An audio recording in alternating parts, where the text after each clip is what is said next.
This morning, ladies and gentlemen, we're going to do something just a little bit different. Ghost stories, real ones, from all of you all night long. I've been doing this on... Okay, so real ones. We're having ghost stories. Does the ghost have to be real? I think we're just going to have to, for the purposes of this show at least, Paul, concede Yes. that ghosts are real. And just that isn't the hill to plant our flag on in this one. Okay, well, that's just... No, I understand, but okay, are the stories real or are the ghosts real? And I'm guessing he actually means the stories. He wants real stories. He wants real experiences with real ghosts. Ghost hunter, like these are experiences people have had. Let me give them the benefit of these are things that people experienced and that, in my view, they're perhaps misattributing them. But at the very least, we'll concede that the people telling these stories genuinely believe that this is a true thing that happened to them. So you and I will go along with that in the audience. You're not obligated to, but that's where we're coming from. Yeah. We're not going to, argue every single call about what. Right. We're just going We're here to enjoy Halloween. Exactly. This program, if I can remember to call it the right name, Ghost to Ghost AM. I've been doing this for years, 10 years and years at Halloween. Which year did you choose, Paul? What episode of Ghost to Ghost is this? You were not listening to me a minute ago. I wasn't. I clearly said 1996. Okay. Yep. The year I was born.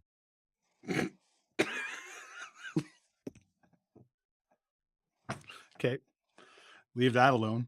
It is now Halloween. Now, when I do a ghost show, I do a serious ghost show. That's all we talk about. That's all we do is tell ghost stories, real ghost stories, because ghosts are real. That is my attitude about it, has been for years. I've heard too many stories to believe otherwise. What creates a ghost? What is a ghost? I don't know. I just know that there really is something.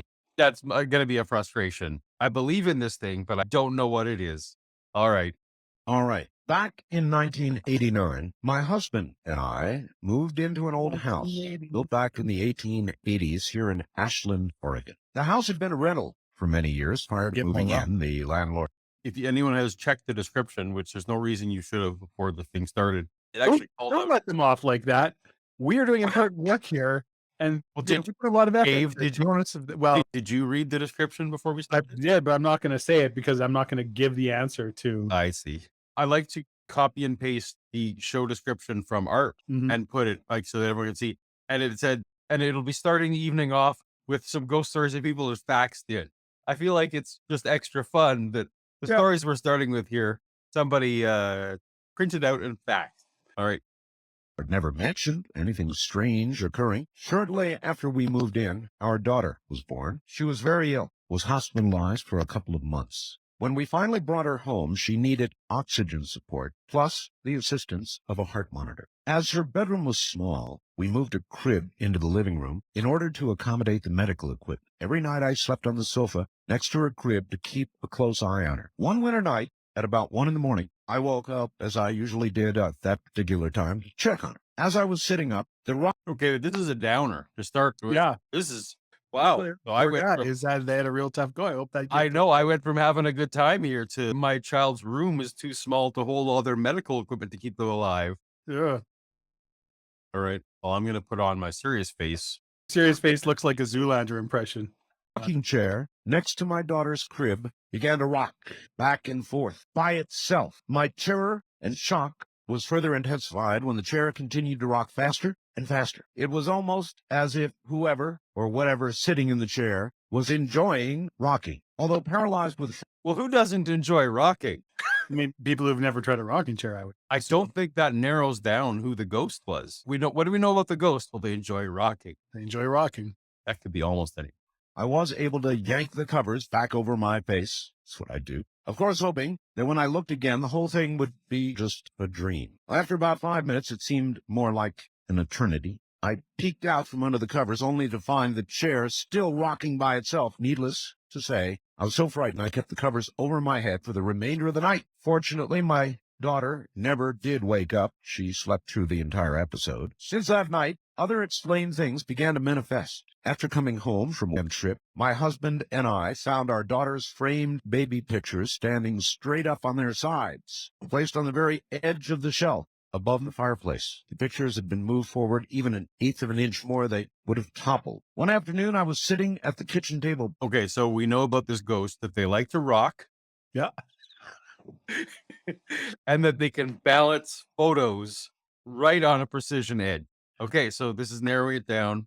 Paying some bills, all of a sudden my daughter's baby monitor began to pick up strange rustling noises coming from the room where she was taking a nap. The noises sounded as though someone or something was wearing heavy clothing that moved or shifted when they walked. When I went to check on her, I found her sound asleep in the exact position she'd been in when I put her down for a nap. Nothing in my daughter's room could logically explain the odd noise. Since this was the middle of the summer, we had our windows shut, the air conditioner on.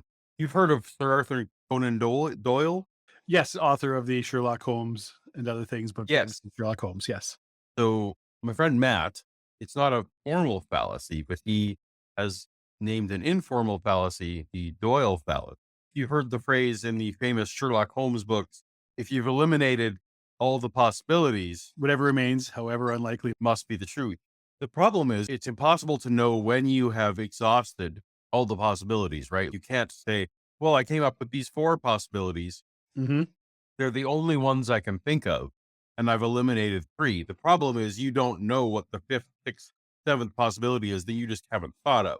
As they say, absence of evidence is not evidence of absence. Right. So what the caller with the excessive rocking and the picture balancing, Mm-hmm. who went and said, well, there was nothing in my daughter's room that could explain this. Right. It could have just been a weather balloon or some swamp gas. How am I supposed to trust his ability to assess every possibility? This Oh. is my problem. Maybe you forgot they faxed this in, so they're checking. It's true. They faxed this in. Mm-hmm. All right, off we go. But Doyle fallacy. Do you agree, Dave? It's very difficult to know the I agree. exhaustive list of the possibilities. Yes. All right. Although I also Well, agree it's because it's like there's probably a point where you can reasonably say like this is within observable evidence. This is more or less anything that's outside of this would involve some kind of physical rule that we don't even have a remotest sense of. I mean, Sherlock Holmes is.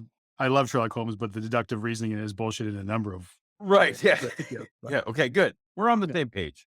When I went back to the kitchen, the monitor began to pick up the same peculiar sounds. Other times, mainly in the evening, my husband and I had baby monitors in the late 90s, Mhm. when I was 3 years old or so. Yes. That's right. When you were a toddler with 2 children. Only 1 at that point. They did pick up a lot of weird sound and stuff. The original generations of baby monitors. Yeah, the old AM radio ones. Yeah. Yeah. And it made you panic that your baby was being eaten by something. Yeah. I would see a white mist or a cloud float across the ceiling in the living room above the fireplace. On several occasions, late in the evening, my husband and I would hear the voices of 2 elderly women talking. The voices came from the bathroom. Every time my husband got up to investigate, the voices ceased immediately. To make a long story short, we decided we didn't want to raise our child in this already occupied house. On the very last day we were there, a strong, almost sickening sweet aroma encompassed the area on both sides of the front door. As the day progressed, the smell became stronger, almost to the point that it was nauseating. Interestingly, the current residents have not reported anything unusual, and fortunately,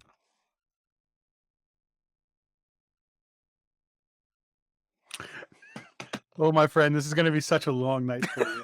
Because like The original, we're the just new dipping our- residents we're just dipping I've our toes reported- in water here. have reported nothing. Oh, okay. How can that be? I'll tell you how. our It's because house of the ghost. guests didn't seem to follow us to our new home. Sincerely, Sherry in Ashland, Oregon. The above story is true, and she supplies her phone number. That's a haunted house. Well, if she supplied her phone number, I take back all of my objections. Clearly this happened. So there Three are stories people tonight. that are haunted. There are people who see ghosts. There are ghosts that occupy houses. I'm staying up And till we're thus done, Dave.